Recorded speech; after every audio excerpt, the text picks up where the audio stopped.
2 Samuel 17. Ahithophel said to Absalom, I would choose 12,000 men and set out tonight in pursuit of David. I would attack him while he is weary and weak. I would strike him with terror, and then all the people with him will flee. I would strike down only the king and bring all the people back to you. The death of the man you seek will mean the return of all. All the people will be unharmed.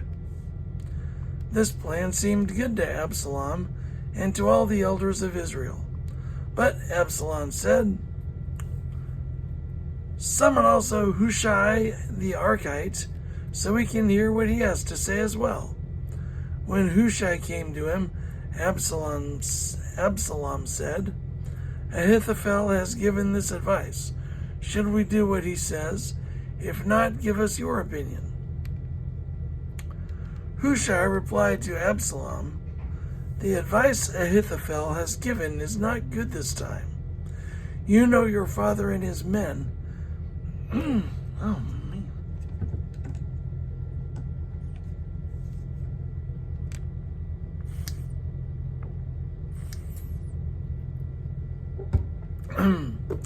Hushai replied to Absalom, The advice Ahithophel has given is not good this time. You know your father and his men. They are fighters and as fierce as a wild bear robbed of her cubs. Besides, your father is an experienced fighter. He will not spend the night with the troops. Even now he is hidden in the cave or some other place. If he should attack your troops first, whoever hears about it will say, There has been a slaughter among the troops who follow Absalom. Then even the bravest soldier, whose heart is like the heart of a lion, will melt with fear, for all Israel knows that your father is a fighter and that those with him are brave.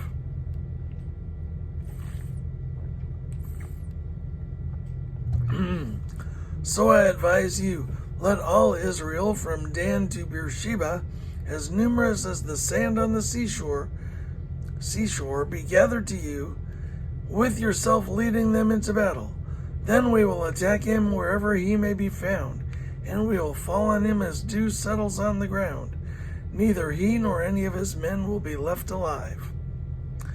If he withdraws into a city, then all Israel will bring ropes to that city, and we will drag it down to the valley until not so much as a pebble is left.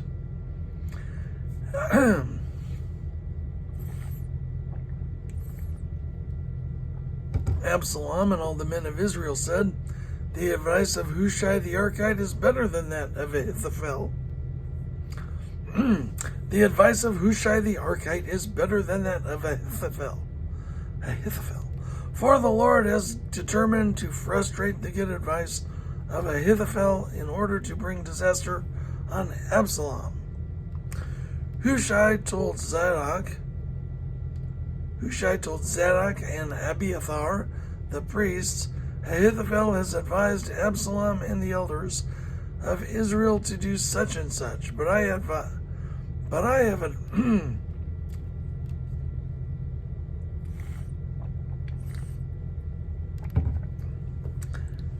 Ahithophel has advised Absalom and the elders of Israel to do such and such, but I have advised them to do so and so. Such and such, so and so. Now send a message at once and tell David, Do not spend the night at the fords in the wilderness. Cross over without fail, or the king and all the people with him will be swallowed up. Jonathan and Ahimaaz were staying at En-Rogel. A female servant was to go and inform them, and they were to go and tell King David, for they could not risk being seen entering the city. But a young man saw them and told Absalom. So the two of them left at once and went to the house of a man in Bahurim. He had a well in his courtyard, and they climbed down into it.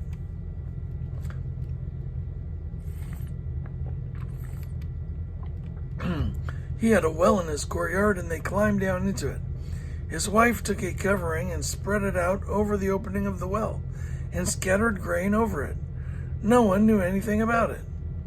When Absalom's men came to a woman at the house, they asked, "Where are Ahimaaz and Jonathan?" Ahimaaz and Jonathan.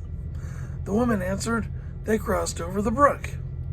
The men searched but found no one, so they returned to Jerusalem. After they had gone, the two climbed out of the well.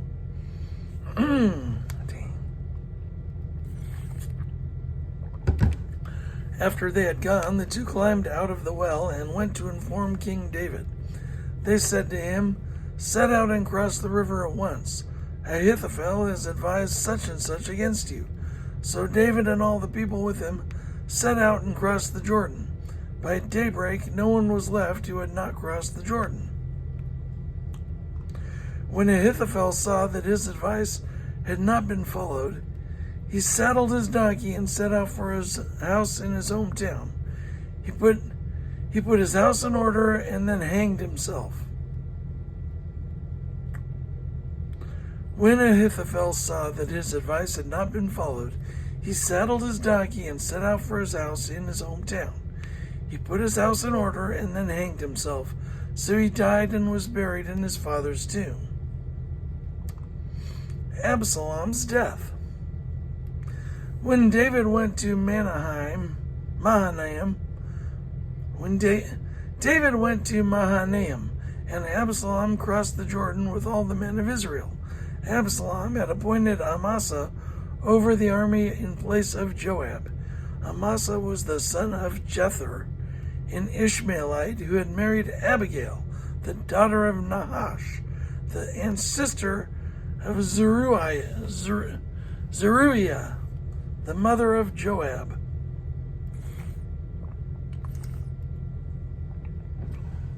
I didn't get that. Amasa was the son of Jether, an Ishmaelite who had married Abigail, the daughter of Nahash, and sister of Zeruiah, the mother of Joab. The Israelites and Absalom camped in the land of Gilead. When David came to Mahanaim, Shobi, son of Nahash, from Rabbah of the Ammonites, and Machir, son of Amiel, from Lodabar, and Barzillai, the Gileadite, from Roglim, had brought bedding and bowls and articles of pottery. They also brought wheat and barley. When David came to Mahanaim, Shobi, son of Nahash and Rabbah of the Ammonites, and Machir, son of Amiel and Lodabar, and Barzillai, the Gileadite from Roglim.